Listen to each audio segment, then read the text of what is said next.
hundreds of new laws are in effect here in Virginia. Madison Moore has more on that.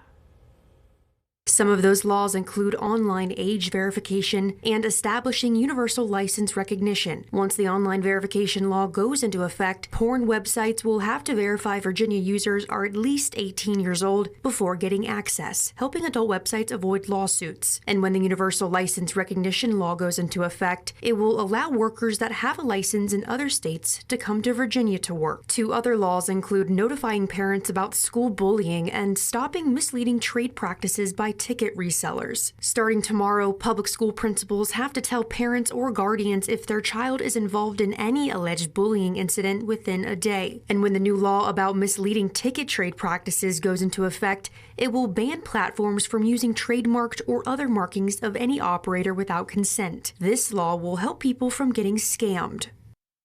Now, that was Madison Moore reporting. More laws going into effect in Virginia today. Businesses selling hemp products will deal with new restrictions. Products with more than 2 milligrams of THC must have a 25-to-1 ratio of CBD to THC. And the Move Over law, you now need to switch lanes to avoid other vehicles pulled over on the side of the highway whenever possible. Also on the roadways, blue headlights are no longer allowed.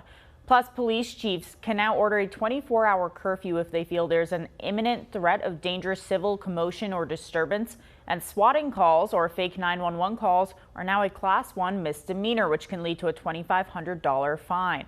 Now, a firearm safety device tax credit means gun owners who buy a gun safe or other means of locking up their weapons can be reimbursed with a $300 tax credit. Plus, the U.S.'s foreign adversaries, such as China and Iran, are no longer able to buy farmland in Virginia. That law passed with bipartisan votes. And another one with bipartisan support, the Universal License Recognition Law, lets workers licensed in other states work in Virginia so long as they meet necessary qualifications. And finally, Virginia is adding historic sites signs to Green Book sites. The Green Book was a guide of safe stops for African Americans in the segregated South. You can find out more information on new laws in effect today on our website.